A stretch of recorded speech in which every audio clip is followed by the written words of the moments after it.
I love deeply and I love profoundly, and I could never ever look at a person and ever think you are not worthy of your tomorrows. And so it even makes me sad to think like that I cannot anchor that in for myself.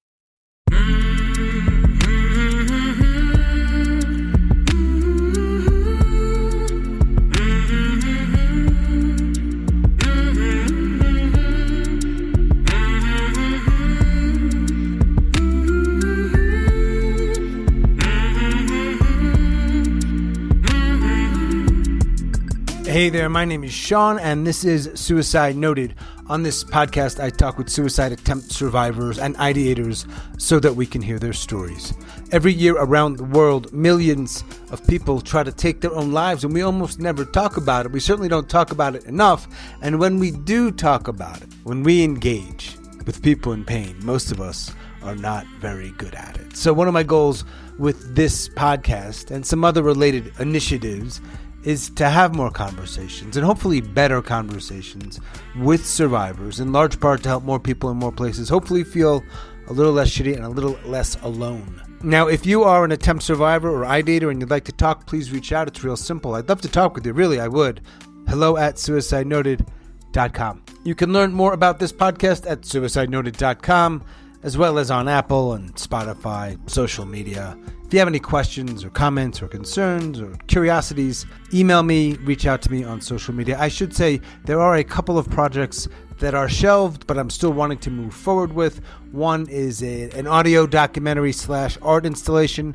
The other is a collection of anthologies. So if you, my lovely loyal listener, know anybody in the publishing industry or the filmmaking industry, please let me know. I am building a small team together to start brainstorming these ideas. I really appreciate that. Finally, we are talking about suicide here on this podcast. My guests and I don't hold back, so take that into account, please, before you listen or as you listen. But I do hope you listen because there is so much to learn. Today, I am talking with Rocky. Rocky lives in Maryland, and she is a suicide attempt survivor. Hey, Rocky. Hey, how are you, Sean? I'm doing okay. How are you doing? Good. Where are you? I'm in Maryland. How did we find each other? You've been on my radar for a really long time. Think you started in 2020. I had released a book then, and I was really trying to do community organizing around mental health conversations. Yeah. And so I was just looking at the platforms that did that, people who did that, and I remember you coming up. And I remember at that time, I think I hadn't reached out. But then more recently, I was like, I remember this podcast. Right. This is something I want to talk about. I do talk about mental health openly. And I do talk about my past with suicidal ideation. But I think what's prompted me to want to talk about it more in depth right now is the fact that I have, after managing it really well for years, I have started to experience chinks in my own armor. I'm really committed to being honest about mental health. And to do that, I have to model being honest with myself and the people around me. Not everybody does that. So that's right. An honorable choice. Chinks in the Armor, we already have a potential memoir title, even though you already have a book. What's your book called? Yeah, it's called A Breath Too Late. And then, hang on, is it a memoir? It isn't. It's a novel. It is really inspired by my experience growing up in a domestically violent home and with depression and suicidal ideation. And it was really the first time that I held the truth of my experiences because I had kept them secret my entire life. So it was a very cathartic thing for me. Writing, journaling, all of that has been essential in my own mental health journey, but also in creating community around these topics. By the way, when was that book published? So it was published in 2020. So when you first came onto my radar, but It went out of print last year. So I am republishing it on my own this year. Good for you for writing a book. That's not an easy thing to do. It's easier to, well, I can't say this for sure, but it's certainly less time consuming to talk to me for an hour or two than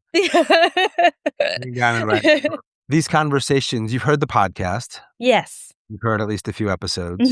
Yep. My guests and I, and they know this from the get-go, are very open, very honest. Mhm. I assume they're being honest. I know they might be fudging some facts or embellishing, but I give Right. them the benefit of the doubt.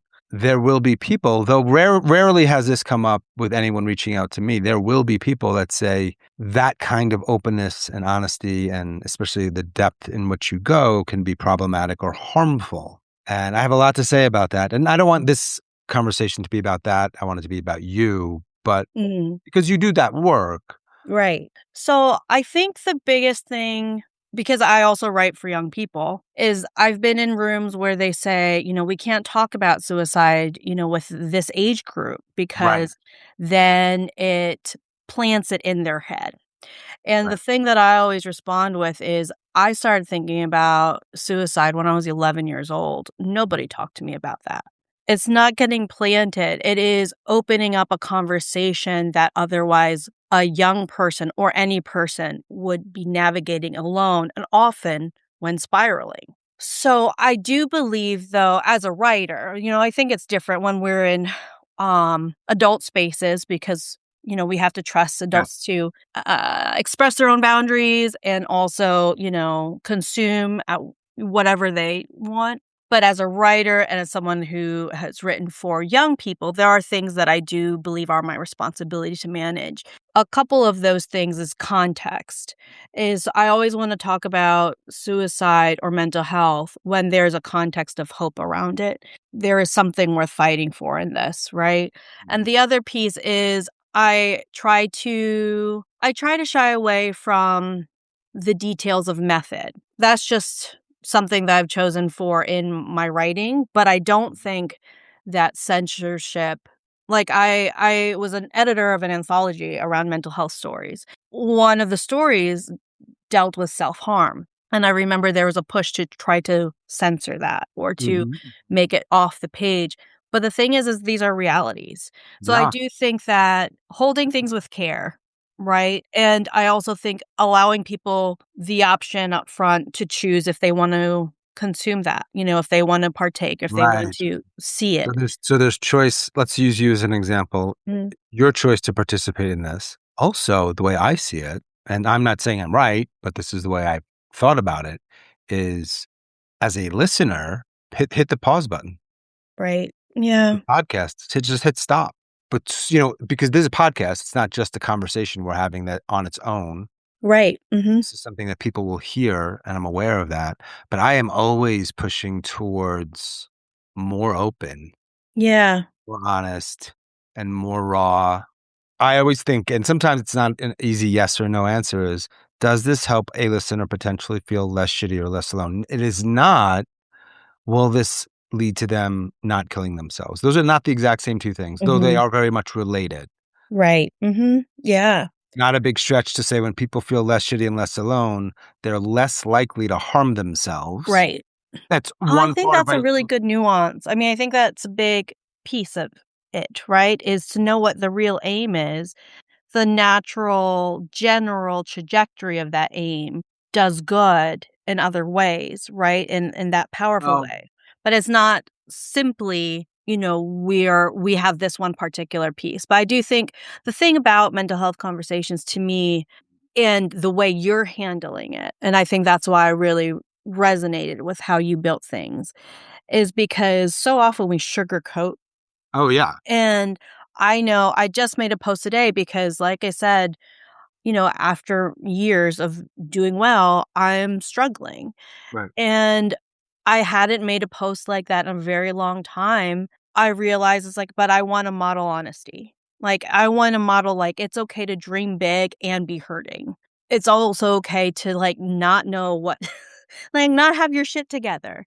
And I think a lot of Yeah, times we write or we talk or we share, like, from the years after when some of that feeling is diluted 100%. and we forget, like, when you're in it, it's really fucking hard. You and the way you have the conversations that they are so open and are so raw, it's gonna help someone that's in that space too. Right. I Yeah. mean, I hope so. I think so. Yeah. Um, it's an interesting word you chose earlier that you want there to be at least a nugget of hope. Mhm. right? In the larger context in these conversations. And for me, that's a default setting here because Yeah. you're alive and you showed up. Yeah. People with Mhm. no hope don't do this. Yeah. I don't Mhm. have to worry too much. At least this is my take of like, okay, but let's talk about hope. Yeah. It comes up No, sometimes. It exactly. organically comes up when I ask, "What's your day like?" or if we talk again in a year, or Yeah. wherever else in the conversation. But it doesn't need to be explicit, and it doesn't need to be a quote unquote recovery story. Yeah. This is just Mhm. my take, and it's different than some others. And the final thing I'll say, because you seem like you're already, I'm not trying to convince you. You're already on my side. You're here. Yeah. I'm very aware of or pay attention to who's controlling the room in these Mm. conversations. Mhm. For example, a corporation that has lawyers that are worried about risk mitigation, Yeah. you've already stripped it a lot of its potential, its real Yeah. authenticity or truth, because there will be certain words you're not supposed to use or certain ideas we should steer away from. And that might be okay, but I want to know why you're saying that. Mhm. 'Cause if your main reason is not getting sued, and this is what anyone who's trying to change things often has to navigate is, do you play within the system to make some good changes, but compromise some stuff while you're doing it? Or do you stay this like outside renegade, but broke? Yeah. Because, I'm a renegade in my own in my own way. And I'm also looking into all the ways to not do it with, out eating type thing. And 2 of those things for me is mental health, but with art, I do a lot of that Awesome. intersection. And then the other thing for me is authors, publishing, and equity.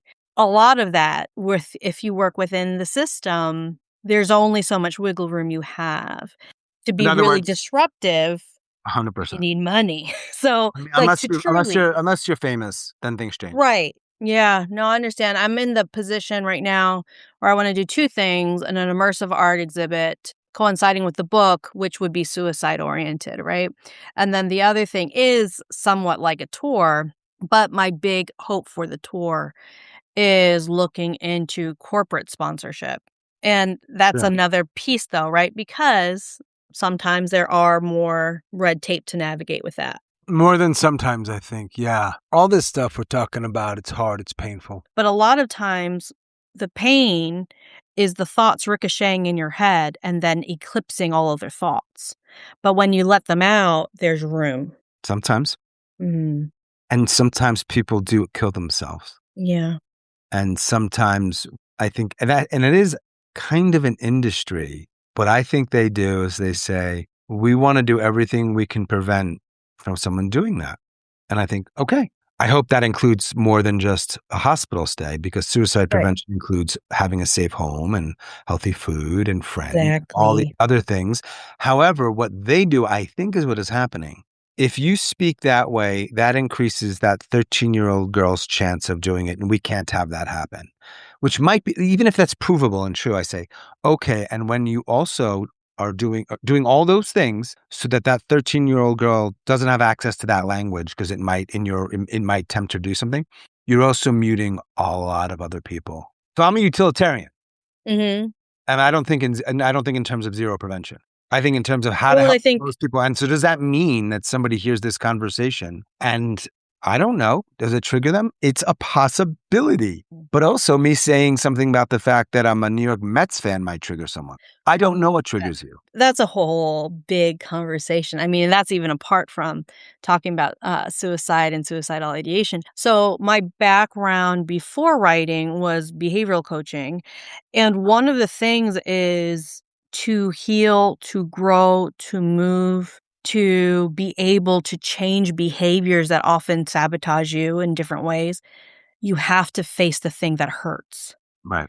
And, a lot of times triggers, we can demonize them, people can demonize them instead of saying, "This is raw for a reason. Right. What can I learn from in this space?"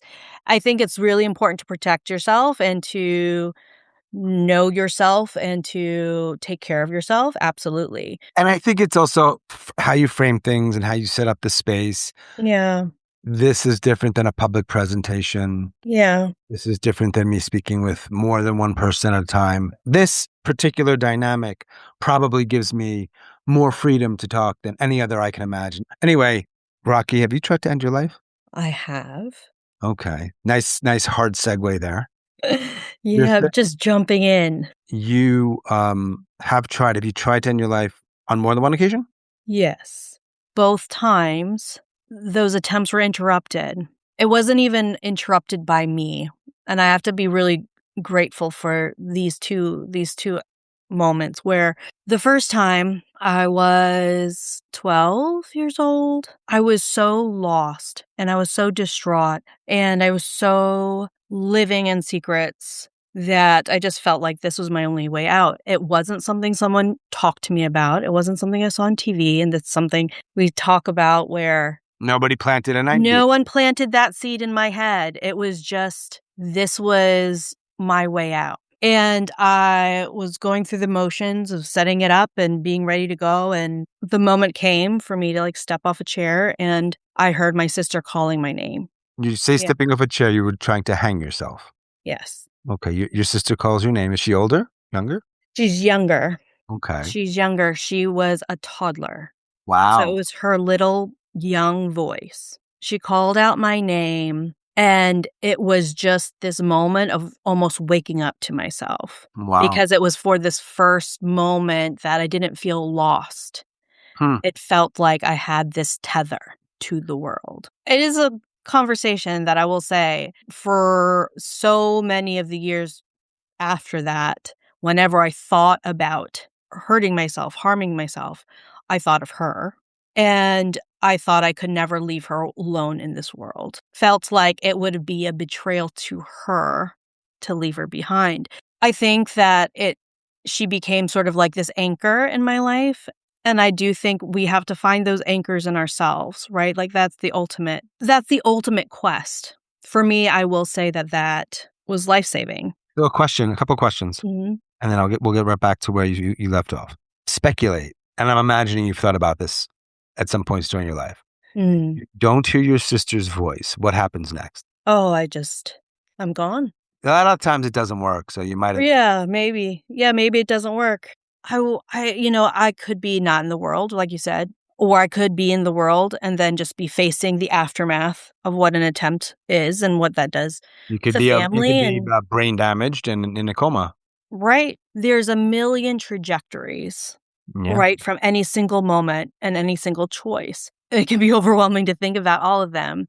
Before we really got into this conversation, right, just chatting beforehand, I was talking about how I have, for many years, managed my depression and suicidal ideation pretty well. You know, I had my tools, I had my techniques, I had my ways to move through the thoughts or to get out of the spiral. And more recently, I have found chinks in my own armor. It can be very jarring when, even though you have those thoughts pretty constantly, you feel pretty solid against them. Like you felt like you've built your fortress, you have your armor. And the moment when you feel like, wait, there's weak spots in this. Yeah. Wait, I'm still susceptible to falling. That can be jarring. And that's where I'm at. It's important for me, because I feel like these conversations are important, is to be honest about where we're at. So for years, it was my sister's voice, right? That was sort of my tether. Later, it was my children, and my children remain that to me now. But what I really want to cultivate is a sense of self, or an anchor within myself that says I'm worthy of my tomorrows. And I think that is a thing that I've always struggled with. Even when I'm doing on paper or out in the world well, and have lots to celebrate, there's still this undercurrent, this feeling of, will I make it? And am I worthy of making it? You know, I love deeply and I love profoundly, and I could never ever look at a person and ever think you are not worthy of your tomorrows. And so it even makes me sad to think like that I cannot anchor that in for myself. Like on paper, I was always really ambitious. So I interned at NASA at 12, I interned at NPR when I was 14, graduated, went to college at 16. It's a behavioral coach. And, now I have 6 book contracts with major publishers and all these different things, right? On paper, I look like I have so much to live for, and I do not take any of that for granted. But alongside all of that, growing up, I was in a domestically violent home. There was food scarcity. There's, housing insecurity, and there was poverty throughout a lot of my young life. And Where was this? I moved 12 times before I was 12. A lot of bouncing around, but most of my life has been centered in the Maryland area. I have lived in Ecuador. I have lived in Hawaii. have lived in Alaska, but most of the time has been in the DC metro area.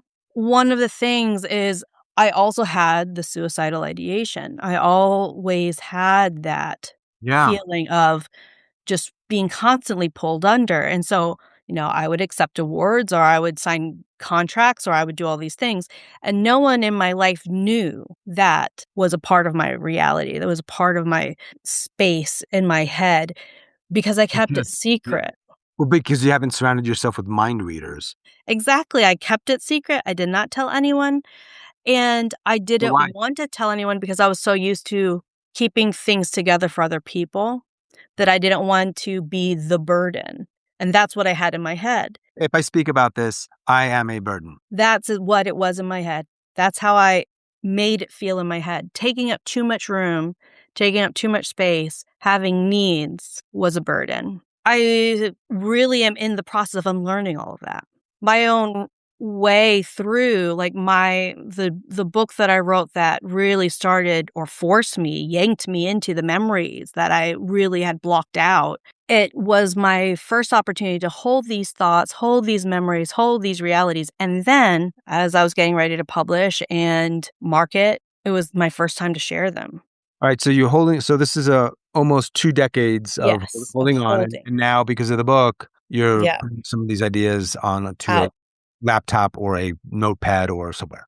Yeah. And I remember when I was drafting the book, and then I started talking online because I started sharing like the realities of what my childhood was like. But I did it from a frame of I hurt in this way. If you hurt in this way, like there's hope. There's reasons to hold on to tomorrow. And I'm constantly seeking out those reasons. And I started to get community around that because there were other people that were hurting. And when the book came out, my inbox was just flooded with people saying, I felt seen for the first time. And that always made me very emotional because it was the first time I felt seen too. And you're kind of preaching to the choir here because I get those. That is why your work really resonated with me, is because you're willing to open up these conversations that others would feel too uncomfortable to hold. And that's a big piece, right? And we talked about this where people sometimes don't want to talk about suicide because they fear like it's going to plant the seed into a person's mind, right? One of many reasons. One of many reasons, right? And then 2, they want to sugarcoat it. They want to sanitize it. But in reality, if we're not willing to be raw and open about these things, then the people that are hurting are never going to feel like they have a place. That's what I loved about these interviews that you do, is that you're willing to go there and then you're willing to stay in that with them. It's weird to me that not everybody does this. Not a podcast. Just like when someone says I get really uncomfortable when someone's talking about suicide, I can hear that. I actually don't get it. Like I'm like, I don't understand what the problem, and to the point where I don't actually typically say that because I'll just come off as a jerk. But what I mean is I'm like programmed a little differently than some people, because I just feel like, why in the world would I not want to hear more about that moment when you were 12? Of course I do. Why in the world would I not ask a question or 2 or 9 more about that experience? Like, to me, one, it's just fascinating to me. Like, I'm a curious guy, especially with this. So you lead with that, but there's this whole other part that, let's use the word trigger if we can, or another word like it, where it affects people. in such a way where they do all this stuff and they pull back or they deflect the conversation. This would be somebody that if you were sharing with them the things you're good, they do all kinds of things. I'm sure you've experienced it in your life. Mm. And I'm just astounded and confused. And so that's just something I'm going to have to accept. Like, I'm just built a little differently. Maybe it's genetic. Maybe it's this. Here I am. I'm doing the work. So when I think about speaking to others about this stuff, I have to be really aware that like their brains are working differently than me. When I just say be aware, like whatever language might be, of like how so many even well-intentioned people inadvertently shut somebody down. Like, let's just say it was a high-end coaching session and I could actually be really no bullshit with someone. I'm like, you realize when you do that, they're not going to talk to you about that again. And they will say, what do you mean? What did I do? Yeah. I don't see that as shutting down. This is where we have to have the conversation about what you're doing. Because if you don't get that what you're doing is not creating a space for someone to open up, then of course you're going to keep doing it. So where do those conversations happen? And that's what I'm actually trying to think about in terms of sharing some, for lack of a better word, knowledge or understanding, and then meeting them where they are, which is Yeah. hard. And then the other part is, an industry that actually pays you to do that, not just Yeah. doing it in the community for free because I have to get paid. Well, I think the art of listening is something that you must train in yourself. Like, this is paramount. This is paramount in one, our ability to connect truly, authentically with other people, not just waiting to, respond, but really listening. For me, one of the most beautiful things I experience is when someone truly bore witness to me, just as a whole, messy, beautiful, complicated, treacherous, insert all of the above person.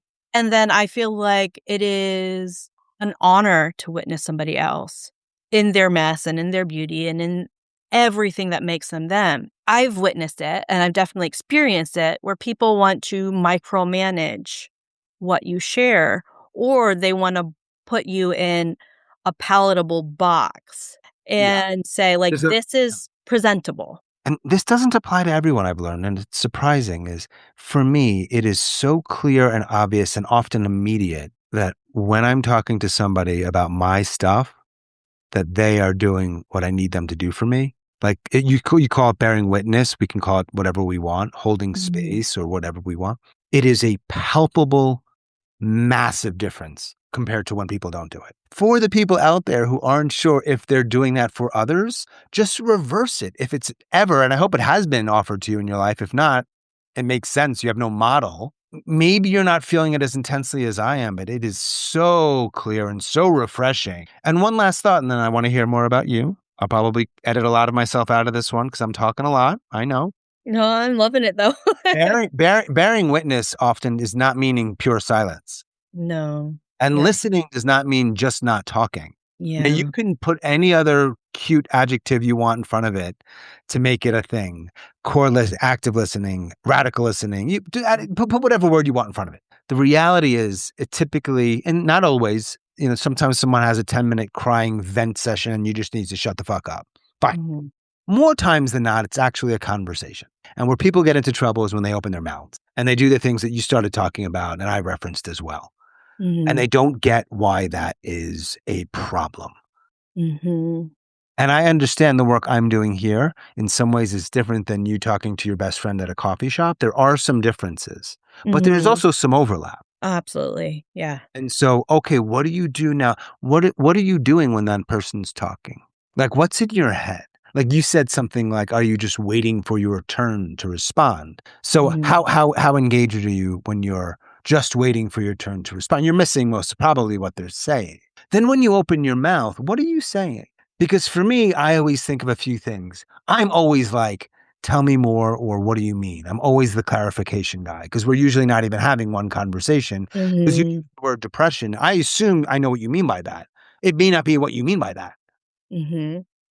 So are we even having the same conversation, number one? Yes. And then number two, what are you doing with that? How do you create a space for someone to continue? Because unless you're a sick-ass storyteller or have a great monologue, you need an exchange. So anyway, I'm going to stop that rant, but that is where I am like, where if people got, because we don't teach it, tell me where you learned this.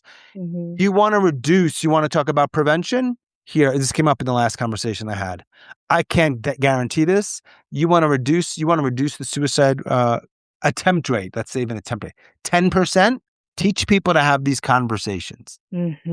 Absolutely. I believe in that. Absolutely believe in that. And I think what you talked about too was curiosity. Yeah, Being genuinely curious about the other person. So like you said, like define that for me. Are we yeah, having the same conversation? yeah, And it's not making assumptions or projections onto the person, is really thinking, I wanna know them. I wanna know what those words mean yeah. to them, how I'm receiving it. Is it what they intend for me to Right, receive? right. That is that depth. Oh God, you're getting me started. I don't want to go too off the rock. We're getting back to the Rocky story, but what To be seen, you have to be willing, yeah. and you have to see yourself, and I think a lot of us, especially when I deal with suicidal ideation, I don't see myself truly. I am seeing this sliver of Okay. things, and, it takes a lot of grace to be able to say, "Okay, but what's the rest of me?" I ruminate, I overthink, I do all sorts of things. I have ADHD, like, we're having a field day in this brain, but to be able to say, "Okay, this thing that I think is immovable, I'm shitty, I'm a failure, I'm this, I'm that," like, all the evidence list of Oh yeah. why my Oh yeah. demise is imminent Uh-huh. Uh-huh. is to say, "Okay, that feels really true, and that feels absolute." But then trying to soften, I've had this in practice for so long, like, softening it and saying, "But what's also true?" Mm-hmm, mm-hmm. And when I say that, then I'm trying to create an evidence list that either negates what I think is the truth, the negative thing, the harmful thing, the painful thing, or can coexist with the truth. And as I'm sort of creating these evidence lists, then I can say, okay, well, this may all feel true, but a lot of times once I've gone through this process in my head, then it feels a little less absolute. And I think that's a big thing, like for me, words, and we were talking about really listening and understanding the language, not just of, English, Spanish, body language, but like the language of a person, of singularly a person, is you have to know the language of yourself and what helps you. And for me, words help me. Whether it's me writing through a story, or if it's journaling, or it's creating these evidence lists. And I think that's another reason why conversations matter. I know I've done this and been shut down and been redirected and known, okay, they're safe, not safe, or this is for them or not for them, right? But as someone that has found it really difficult to open up, that, I did go a couple decades without sharing, but there were 1,000 micro moments where I was stepping towards Yes, yes, yes, yes. So unburdening myself, right? Like, we there, learn. I bet in those 20 years, as you were, when you're 13, it's different than when you're 23. Mhm, I bet there were moments where if the right person was in front of you, you would have shared something. mhm. I bet there were moments where you gave a hint and it was whatever it was done with it, it stopped. Oh, I don't think absolutely. you were mute. Right. I was That trained. and that is very telling because Mhm. I believe most humans really want to talk about it. You can I get think that shit we're all. trained out of you and you don't talk for the rest of your life. Yes. Yes, generally speaking and innately, I think people want to talk about their stuff.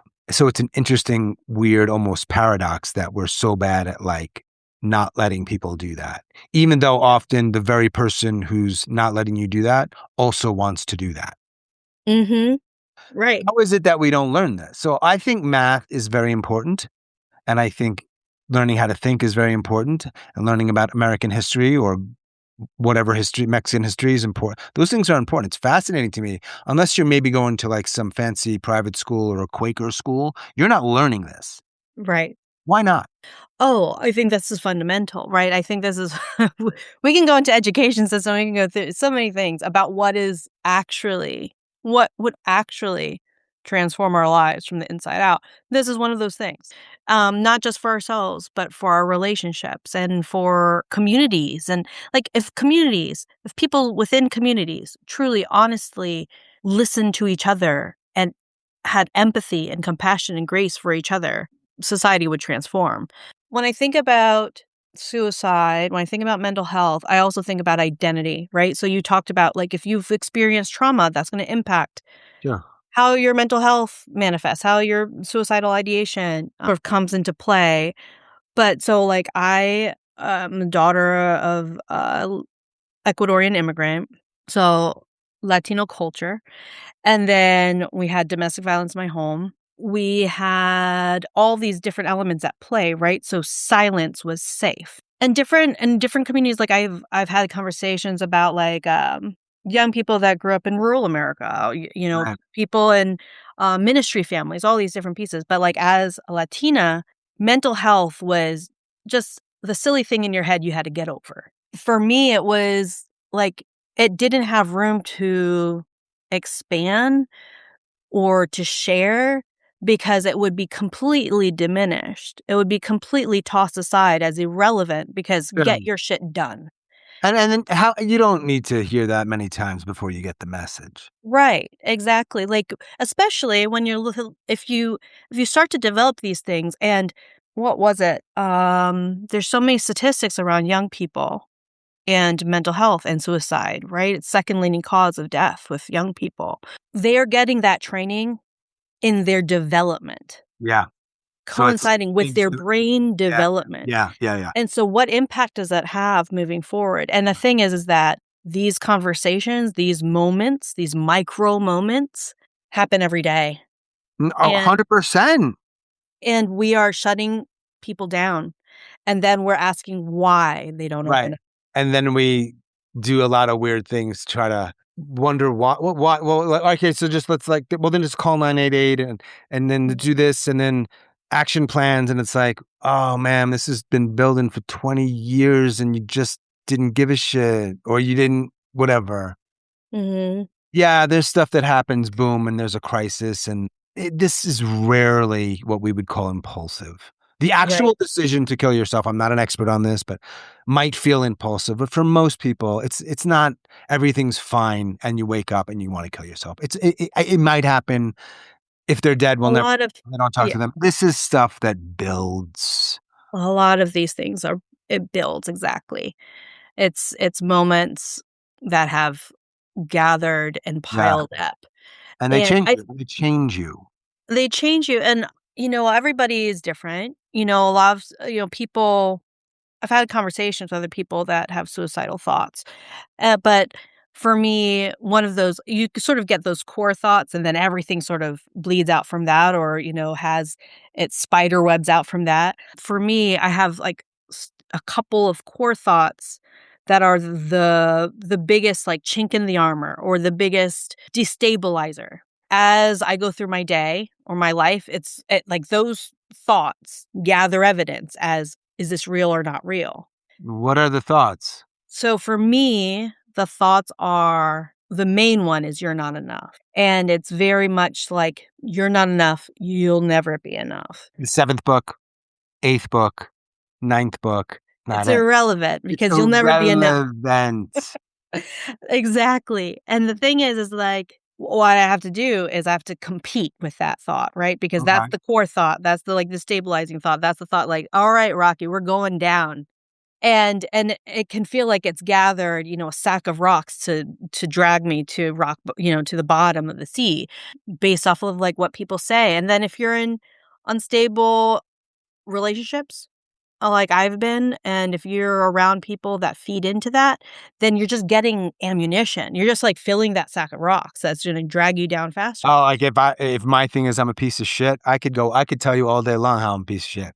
Yeah. Other people think I'm a piece of shit. Here's this story, here's that story. Yeah, yeah, yeah. What's the other big thought that you compete with? I think it's really a lesser thought of the first, but it's like I will never make it. And it's the idea that I will always be seeking and never actualizing or never succeeding or never truly getting where I want to go. Getting there. And the thing about this is, right, is for me, I have like a lot of like the logical stuff in my head, right? That I'll say, well, life is a journey. You're constantly evolving. The Sure. goalpost moves because Sure. you've Sure. decided to move that goal, like all that stuff. But then it's like when you're stuck in the thought, when you're stuck in the spiral, when you're stuck in the pain of a thing, like that all goes out the window. It's like, what do I know in my body? What does my body feel?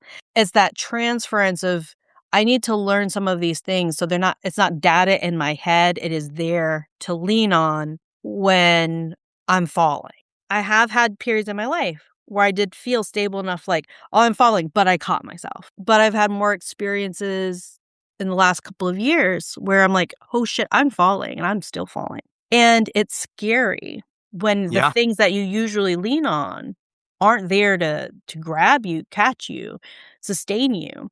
And so I understand that I have to evolve what those things look like to catch myself. And I'm grateful that I have enough life lived to know that I have the capacity to learn new things. The ability to survive the unsurvivable gives you evidence that you can. You got a lot of right brain, left brain action going back and forth for sure. I got some questions for Rocky's life. Yes. Okay. And this is about your life, not about how you think about things necessarily today. Yeah. But I know they overlap. Very unstable childhood. You said there was domestic violence. I'm curious. This is a little bit tender, but were you part of that? Were you hit? Yes. Okay, so it's not just domestic violence in the home. It's like I was abused. Mm-hmm. Okay, right. I always say in my home because I felt so much less of the violence than my mother did, but she kept it a secret, and I learned to as well. Right. Mm-hmm. And so I'm going to sort of connect some dots here. Yes. At 11, you start thinking about it. At 12, you try, and without hearing your little sister's voice, you may not be here. For the next 20 years, it sounds like on paper, you're a pretty successful person academically with work. And correct me if I'm wrong. If I'm using the language that's incorrect, tell me that, please. So regularly ideating. And I imagine, like everything else, there's a spectrum of to active. I also know there's a second attempt. Your attempt. Well, how old were you for that? That was recent.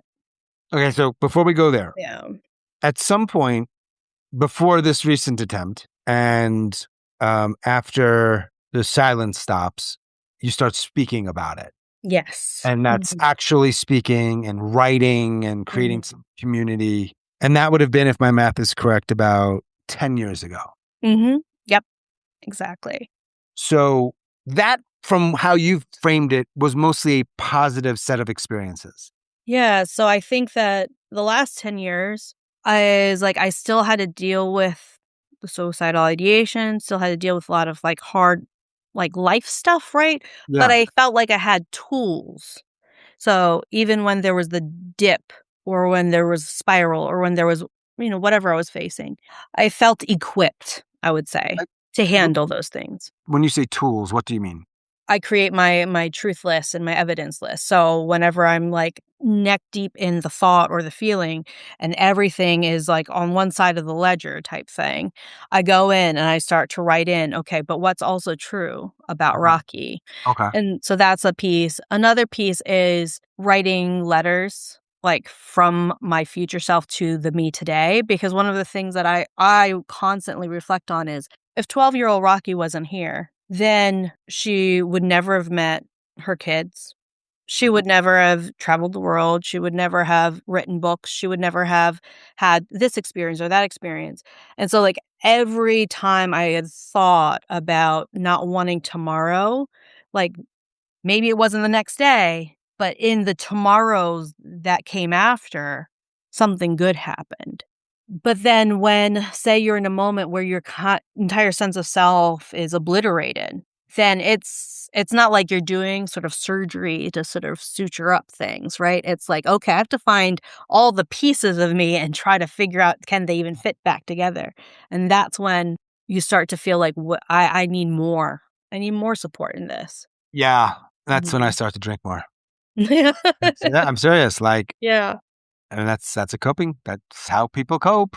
Yes, I mean, I The find healthiest choice, but it is a choice, and it can have some short-term benefits. and I think that's part of being like, for me, it's food. Food is very comforting, like, Yeah. everything's shit, and I feel horrible, and tomorrow it may not be promised, but damn, this ceviche is banging, like, it is Ceviche. awesome.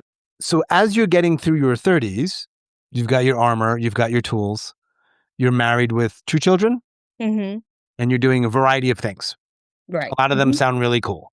And there's some dips. Mhm. So you are, I don't know, there's probably some word for this where sometimes you're ideating and sometimes you're not. It's intermittent ideating, we can call it. In that time, and let's even go back to 12, in those 12, 22, 20 something, almost 30 years, do you come close, or is it like enough of a buffer where you're not that close to getting on a chair or something else? I think there's moments that I'm close, but I feel like I'm just shy of action, right? Like, it's like the planning is in place, the things are in place, but I'm able to pull myself back. When we have these conversations, it's all these different steps, you know? And so I think I got closer to the Yeah. I was always able to reel myself back in. And so, didn't have the same level of fear. When you talk about, particularly starting about 10 years ago and writing and talking openly, are you saying stuff like you just said to me? Or is that the part we leave out? The piece I haven't actually, like, I talked about, like, from the 12-year-old Yeah. bit, and I talked about struggling. Like the depth that you just shared. How, No, like, I that and that's the thing. It's not a judgment on you at all. yeah. It, that is, I'll talk about my mental health, meaning the understood you, we in general. And there's myriad reasons why people don't go beyond. I understand them. Mhm. I completely understand them. It's in many ways a very logical decision, but nonetheless, it isn't talked about and isn't heard. And we actually had this, bit, I think, before really dove in, is when you're talking to somebody that is in the midst of it, right? When someone's actively suicidal and you're talking about those things, sometimes when you have distance, like as a person, like in those years where I had more distance, Mm-hmm. I feel like I was able to share from a place that felt safer, I Mm-hmm. guess. Like Safer. even Uh-huh. what I was sharing, there was a distance in there, right? Uh-huh. Whereas being where I am right now, I feel how raw it is, the constant tug of it. I feel like there is this, and that's why I reached out to you, is there is this desire to be even more raw and more open and more vulnerable because I know that there are other people that are also in this same space. A lot A of lot of people that are in this same space. yeah, yeah. Like We're, and like, swept out at sea, but, like, it I doesn't. wanna keep swimming, like, let's all keep swimming. The weird, the word irony, but it's not the right word, is that we will never know how many people are suffering in silence because Mhm. that's the definition of silence. Exactly. And I'm going to tell you, and it's like, oh, of course you believe this, Sean, because you have a podcast and you think you're saving the fucking world. No, I am telling you, there are a lot of people who don't think this way at all, but Mhm. there's way more people than you probably think that do. When I said my allegiance is to my guest in terms of what we talk about and how we talk about, and I'm less concerned about triggering someone out there in Nebraska. You should be a grown up if you're listening to this and you can hit pause. My goal is not to trigger you. Right. However, where this flips a little bit is I actually think, sure, my guests come on here and some of them feel good about having a conversation with somebody who doesn't judge them and can actually hold space. Okay, pat on my own back. I think the bigger value is that people get to hear it while they're doing their laundry, while they're driving their car, while they're falling to sleep, while they're at the gym, wherever they do it, however they consume it. It's getting to hear people like you talk about the raw. And that's Mhm. why I lean into it pretty hard. Mhm. Yeah. And I've made people unintentionally cry. I didn't want them to cry, but like, I will keep digging. We're getting into the raw, so let's, like, dig in deep. Again, let's go. This morning, I was spiraling hard, and there was a moment where I was like, I need to message Sean and say, like, "We need to reschedule." there was a moment where I was like, no, because it is the fact that I was in this state or I am in this state that these conversations are necessary, not just for myself, but for other people that are also hurting and about to jump on a podcast or hurting and about to go into a meeting or hurting Yeah. and about to do all these things. And I think what has happened because this like sort of time frame of me really struggling has been the last couple of years. I was really struggling, sobbing, eyes red, nose snotty and everything, wipe it all off in the car and then go and do speaking to 1,000 students, or same thing with, one day going to a family gathering. I'm like, all right, I'm going to park over here so that way I can like put my face together and walk into the room and not dragging attention to myself, right? You make all these decisions to spare others the harshness of your Right. reality. Yeah. But then what it also does is you deprive other people of who are also experience harshness to feel like, okay, wait, like I'm there too, like I'm hurting. Exactly. And that's why Yeah. I think you allowing yourself to be or holding space for the raw is really impactful, not just for the people listening, but the people who get to come on and share. And thank you for doing that. And I would have understood if you needed to reschedule, by the way. Also, yeah, everybody I needs mean, to there is a time when you safe do and need to make their reschedule. I choices. mean, let me go back 2 years ago, because that seems to be a time when you said the chink in the armor. There were more chinks or something with the armor. I don't know. I remember the exact metaphor. Was there a particular event or something happened, or it just sort of slowly developed into something like that? So for me, it was massive relationship upheaval. Okay. So I'm still in that upheaval. It really impacted, one, my sense of safety, my sense of self, my sense of home, my sense of the future, all of that. It was jarring because it was such a out of the blue, blindsided situation. And it sort of derailed me. And I think what happened was it's like the carpet was pulled out from under me. And so like I didn't have time to brace myself, which I'd become very good at learning before. Like I could sense, oh, something's starting to like I'm starting to feel something or something's starting to build and I could keep myself safe. Whereas in that moment and that time, I didn't have that.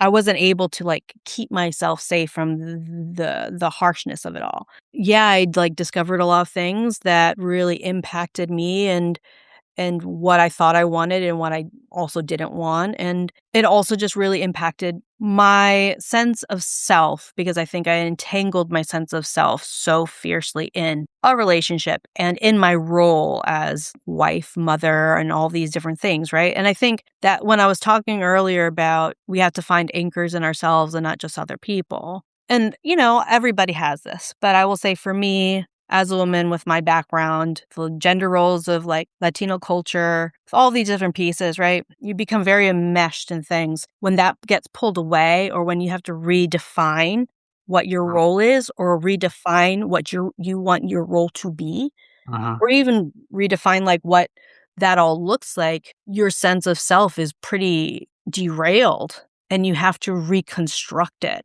So before I always had this very solid sense of self that made me feel that solid standing. Whereas I'm in a reconstruction era essentially for myself. And so I don't have that solid footing. I'm learning to stand again. That's the difference.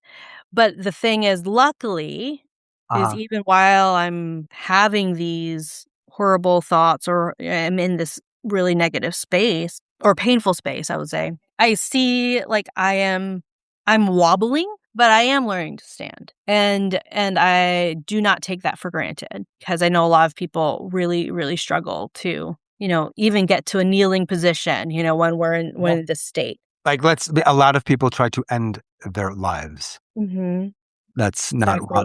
that's super wobbly. The way you framed or talked about the last 2 years was with almost no specificity. And I'm sure that's a choice you're making. So are you protecting people or? Yes, I am. I am protecting people for a variety of reasons. Sure. And I know that there's going to be a time where I will be digging into so many of the specifics of this, just not at this moment. Fair. So let us transition you either attempted or had a near attempt. When was that? This is number 2. So that was very recent. Tell me when. Within the last month, Mhm. like I took action, but then the action was blocked. So driving on the road, Mhm. unbuckling my seatbelt, opening the door on the highway, and then somebody pulling me back. I was sort of disoriented to myself and to reality and to everything because what they told me was, Rocky, you know better. Because I'm always the person. I'm always the person that's talking people off that ledge. And I've always been the person that's held my shit together, even when I was in a lot of pain or things were really hard.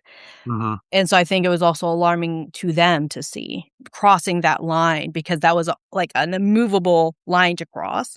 And so for myself, it was this wake up call of I'm not okay. I, one, need to be more vocal. Like I said, like my natural inclination is when things get really hard for me, I retreat. And I've been berated for that. Like, definitely people that love me in my life say you can't do that, and absolutely, I would not want anyone to do that on their own either. It's really hard. It's Just really talk, hard. Rocky. Just talk about it.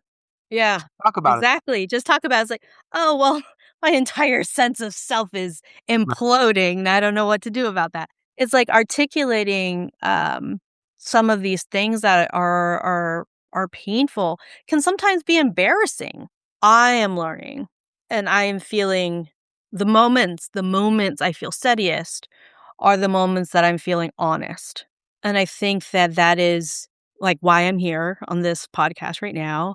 Why I made a post right before logging on that like Rocky's in a blue era. Like this is the state of me right now. And I'm just being honest about that, right? Is I really want to model the fact that and I say that while also writing a new book and while also prepping for Well, a book launch and while also doing all these other things. yeah, like for people need to know something. Rocky didn't reach out to me. Rocky's publicist reached out to me, right? Mhm. And I asked your publicist to connect me directly with you, Yeah. which worked out just fine. Now, but I want to point something out. Your publicist reached out to me on March 3rd, Mhm. I believe. That's 21 days ago. Mhm. You said that suicide attempt or near attempt was in the last month. Month. Mhm. So that means that conversation with your publicist happened within a matter of days after that experience. Yeah. Like, that's the thing is, like, my publicist didn't know, and it was just about, like, I put things on people's radar, right? Like, these are good people to reach out to. They don't really know why. Forget if it was the morning of January 1st or the evening of December 31st. I forget which one it was. Not this past New Year. I'm going on a tangent, and, Okay. I'll come back, I forget. Fine. But not this past New Year's Eve, the year prior, I did this process of, it's gonna sound interesting, like, for people who don't know me well, but I'd gone through so much turmoil that year that I did on New Year's Eve. Like, I wrote all the things about what I no longer wanted to experience, what I also wanted to change within myself, like, for my own good, for my own Yeah. betterment, right? Okay. All these things. And all the pieces of my identity that I wanted to let go of. And I buried that, and it felt like this burial of this old version of me. And then a year, in my mind at that point, I was like, I'm gonna have all my shit together by next New Year's Eve. The next New Year's Eve, I was still obviously because months, within a month or two, what is it? 2 months of that, I was still really in pain, right? I was still really in pain. And I had experienced more suicidal ideation that was edging into planning and edging into all these different pieces. The thing that I'm coming out with is the book about suicide. And I have on my camera me like tearfully saying on January 1st, it's like, I think it is really interesting that God gave me this book to bring out into the world, which is about a girl who dies by suicide on the first page and then is forced to face what is left behind. God's given me this book while I am actively needing it. And so when I talked to my publicist within like the month or two after New Year's Eve, I was giving them all of these people like, all right, I want to talk to these people and stuff because I knew I wanted to talk about this stuff and I wanted to be honest. What I didn't know is how much I would need it, even January 1st, December 31st, whichever it was, how much I would need it, because it was only going to get harder. You were going to be on a highway. I'm devastated. This is not an exclusive interview. This is what the fuck? I'm just kidding. I hope you get on the biggest podcast so people can buy your books and you can get the message out there. But there will be none like me, I promise. But so after the highway event, and by the way, a quick question about that, because the suicidal mind, I'm curious about it. You just boom do it? Is it just like there's an opportunity go? Does something just bolt into your mind and it's done? Or like, what does it feel like in was those moments? very much like how would I say? It felt like tipping. I don't know how to say this, because what happened was the entire morning I just had felt severely dismantled as a person, and I had somebody that was feeding into that. It was Yeah. not just in my brain. Right. Somebody feeding into that. I was just uncontrollably crying, and I had appointments and everything, and I had to I'm generally very good at masking, very good at just keeping my shit together, and I was not doing it. Yeah. So I'm like wiping tears from my eyes and all this stuff. And I just felt so out of control of my ability to get my shit together, and then felt also at that point just utterly worthless. Like, Yeah. that's what the feeling I felt, like utterly worthless. Do I even belong? Should I even try? And it wasn't like this bolt feeling. It was just almost very like my body was moving and I was just tipping over with it. One of the questions I ask people when they're in the act of trying to kill themselves, often what I hear is, I was very calm. And sometimes what they'll say is, you have to understand, I wanted to die. Mm-hmm. Or they might use the words for the pain to end, which over time almost become the same thing. Right. And some of them are chaotic from what I've been told, what people have shared with me. Oh, But absolutely. more often, it's not. It's almost like you're following the script and it feels natural. Maybe so. One of the things that when we're looking at all this as like mental health advocates, or if we want the statistics to change at all, it's like we need the conversations. We need people to have safe homes. There's just basic things we need in place to start to minimize the draw of this as the trajectory for ourselves. Yeah. And people don't think about all those nuances. Like, it is a conversation. It is a social and it is a community conversation. It's not just an individual problem. It is, we are building such an isolated world. Oh, I think when people say we're getting better about talking about it, I actually think just the opposite. Yeah, there are a lot more people. I mean, I know, like I was in a play a couple years ago. I remember asking a kid about his life. It was at NC State, and he's just like so open about his depression and his therapist. Like I wouldn't have been open about that when I was 19 years old. That kind of openness has changed dramatically in a couple of generations. People having conversations openly and honestly on both ends of suicide. We suck at it. It hasn't changed. It's probably getting worse. That's how I feel. Am I doing that to highlight how this podcast is so different? That's not my aim. It's just, I always say it's the industry or the ecosystem should be so ashamed that I'm the guy. Just let that fucking sit there. And I'm glad I've done it well enough, because if I wasn't good, it wouldn't have lasted 6 years. You're not talking to me. Something's right enough. And, so sure, I did it, but like, why? Because I didn't, there was nothing out there. But why wasn't there anything? Doesn't need to be exactly this format. But really all I was looking for was just open truth, honest, no bullshit. My bullshit meter's bullshit.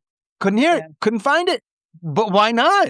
And still sometimes in some ways now, like there's certain things that we're not talking about, or we're being a little general around. And I know obviously if it's dealing with other human beings, there's a courtesy you give them, but and it's raw and happening in the present moment. So there's distance or lack thereof. But most of my conversations, it's not just somebody ready to open up and say everything. I still have a job to do. And some of that is digging. Yeah. It's not as if they come and they're like, no, they're closer. They're on Zoom with me. That's way closer than they've been in the past, and way closer than most other attempt survivors will ever do. Not judging. I'm just sharing my observations. Mhm. but it's still like the halfway in, halfway out.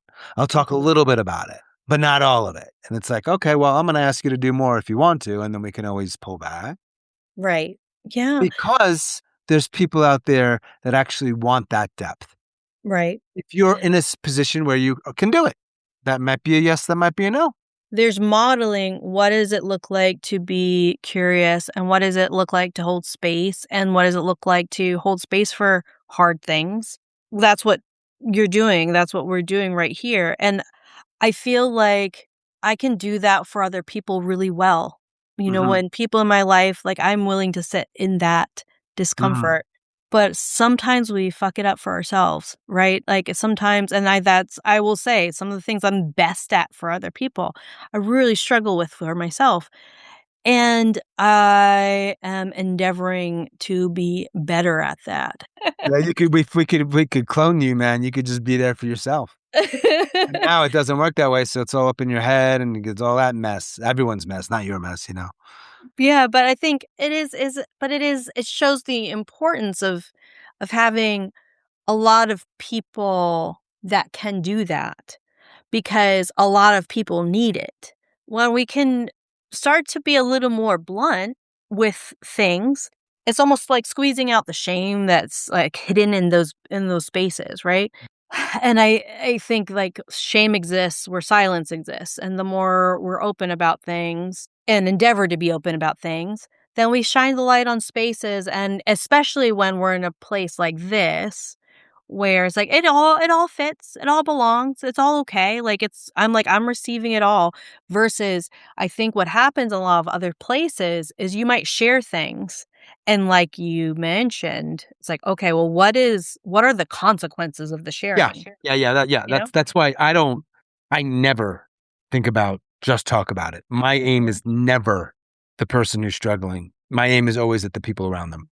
What are you doing? I mean, because this is what we do. We do this in my experience is what we do. We blame the person who's struggling. Mhm. Rocky, there's you didn't but okay, that therapist didn't work out, but there's other therapists. Okay, Rocky, that medication wasn't good, but there's new medication. Rocky. No, what about the people around Rocky? Everybody's depression is different, everybody's suicidal ideation is different. I get really tired. I get really like, every move feels like I am going through, mud up to my shoulders. Like, it Mhm. just every move feels like it's such an exertion of effort. And I remember at one point people talking about, like, being there for, like, your friend that's depressed. There was this whole thing, like the pep talks and the rah-rah and the positive and all this stuff.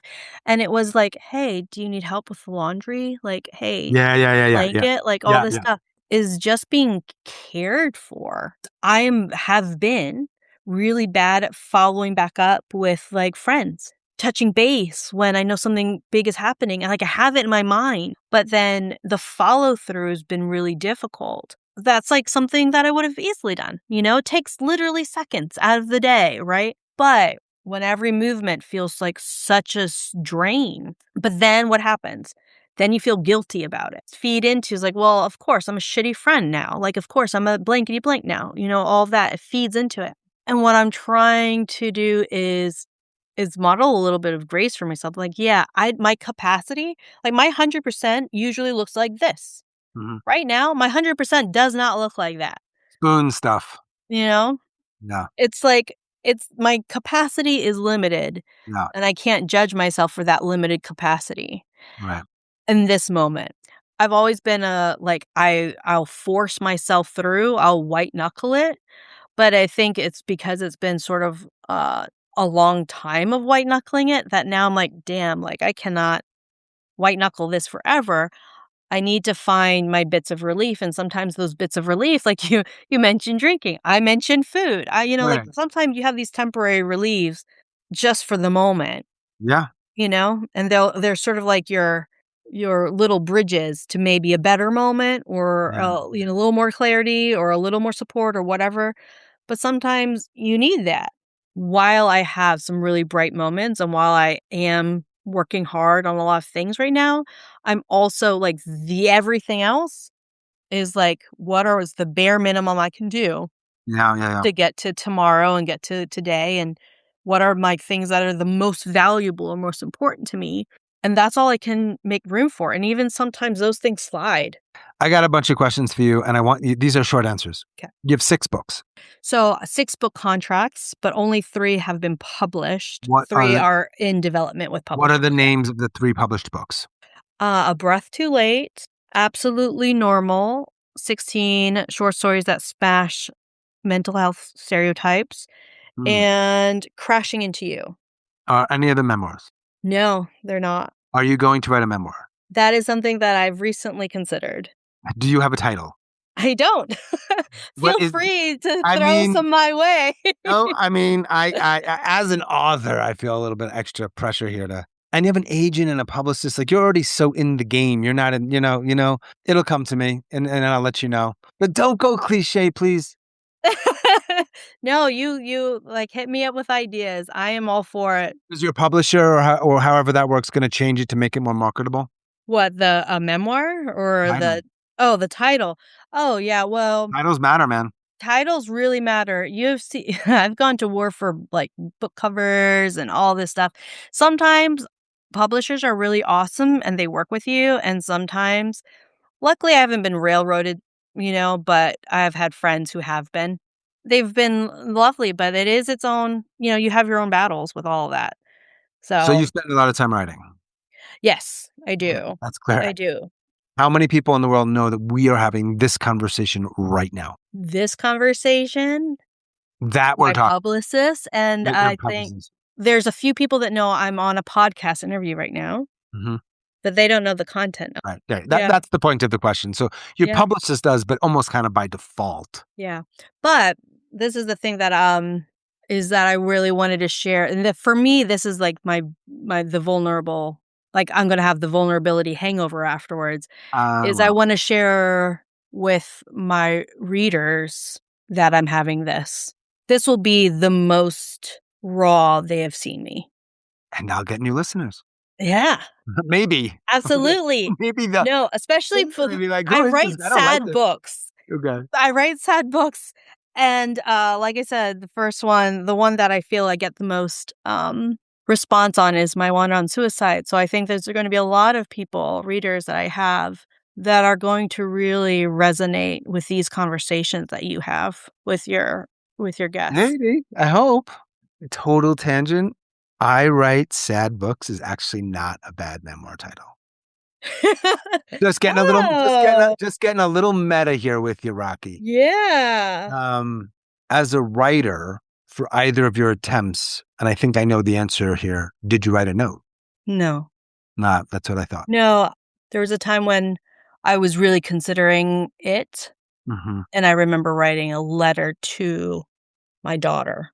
Do you have it Written it. still? I'm not going to ask you to read it, but No. you have it. I don't.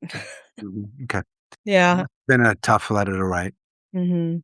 You will always be a suicide attempt survivor. Mhm. That label, if we want to call it that. What does that feel like? Well, you can't undo that. Right. How does that sit with you? I honestly have written it as a mark of I fought on. Like, and so I Yeah. don't have any attachment of shame to it. I'm here, and that means something. For sure. Mhm. How many people know about your 12-year-old attempt? That I would say a lot of people do know about, because that's something I've been vocal about with Mhm. writing and readers. Right. What about this month, last month? I think 2 people know. One person was in the car, Yeah. and there's so- me. And then one other person, and Mhm. they don't even know the details of it. They just know that I acted. Mhm. Do you see a therapist? Yes. So Do that's they? the person that knows.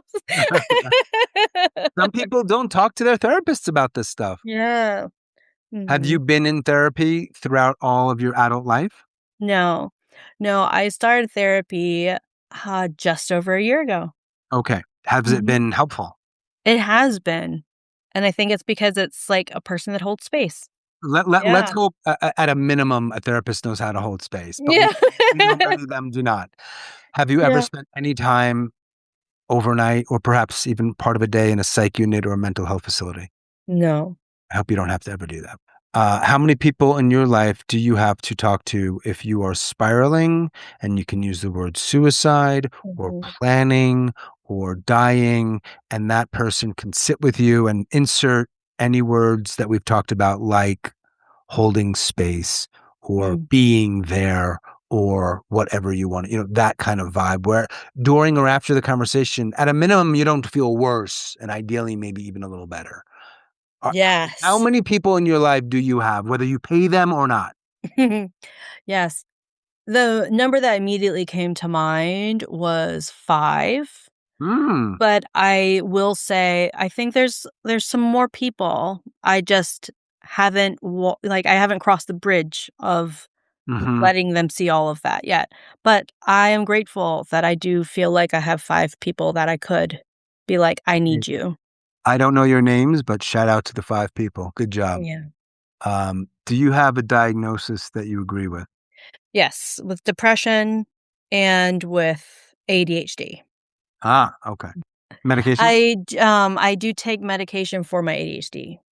You spent a lot of time in this space personally and professionally, writing and speaking and listening. What are one or perhaps two of the biggest myths or misconceptions you want to call bullshit on? I mean, the Mm. ones that really get your blood boiling. I mean, I think the biggest one, the one that I feel like I have to face the most often is talking about this will cause harm. And especially when you're talking about young people, because a lot of gatekeepers, a lot of, there's people in these different environments that they don't want to bring up suicide or talking about suicide with younger audiences. It makes me angry because if you just look at the statistics, you realize, like, look what our kids are dealing with. Hmm. Like, our discomfort matters less than their lives. Get over it. That's a big one. That's a big one. That's a big one. And then the other one, I mean, when we talked about it, is the whole just talk about it. It is one very difficult to talk about things when you are struggling. It is hard to identify the right people to talk about it when you are struggling. I think one thing is I try to be a person that people can talk to, like I'm a safe person to talk to. And I also am mindful about who I do talk to when I am struggling because in those micro moments, they have shown a bit of capacity to hold the hard things with me, even if it's in the tiniest way. Like they've built a bit of trust Yeah. to say, like, you're someone And that and I can talk about this and stuff with. let's remind the audience that this morning you were spiraling, so you are struggling. Right. This Exactly. is not 6 months removed. Right. This Yeah. is, So I appreciate you trusting me with that. I appreciate the space for Um, it. I usually don't ask this question. I don't love it, but for you, I want to do it. Today's Rocky can have a conversation with the girl on the chair. What would you say to her? It sounds cliche, right? But there's a lot of life out here, Hmm. and there's a lot of good life out here. Things that you only dreamed of will happen. I mean, I don't know if I would tell her this, but even in like this is something that I feel is like a deep reflection of it all is like even though you're not going to be without pain in Hmm. these decades ahead. Hmm. In fact, you're going to experience a lot of it. Hmm. It's still worth it. Given that, when you hear that somebody's completed suicide, what's your first gut instinct response? I'm always a bit devastated because I have lost people to suicide in my life, people I very much cared for. Yeah. When they're close to you, it's always like, what could I have done, right? What could I have done differently? But even when I have maybe no connection whatsoever, it is the immediate thought is all those moments that they lost and all the moments I wish they had. And so it's just it's that deep sadness, it's that recognition Hmm. because I know for myself, like, I would have missed out on a lot of good moments. I just grieve the fact that they didn't have theirs. Are you familiar with the pink and purple pill question? No. Oh, okay. This is a question I ask all my guests. I give you a pink and purple pill. The color doesn't matter. It's one pill. If you take the pill, you go to sleep. There's no pain. And you don't wake up. And nobody knows it's suicide. What do you do with it? I don't take that pill. Do you throw it out or you save it? Oh, look at you, Sean. I don't fuck around. I would throw it out. You would? Because I would know I would be too tempted. Right. And if I had asked that question sometime in your past and you had taken it, you wouldn't be here. Right. And you may have. Because it's the whole point of the question is it's the easiest out you can possibly. Exactly.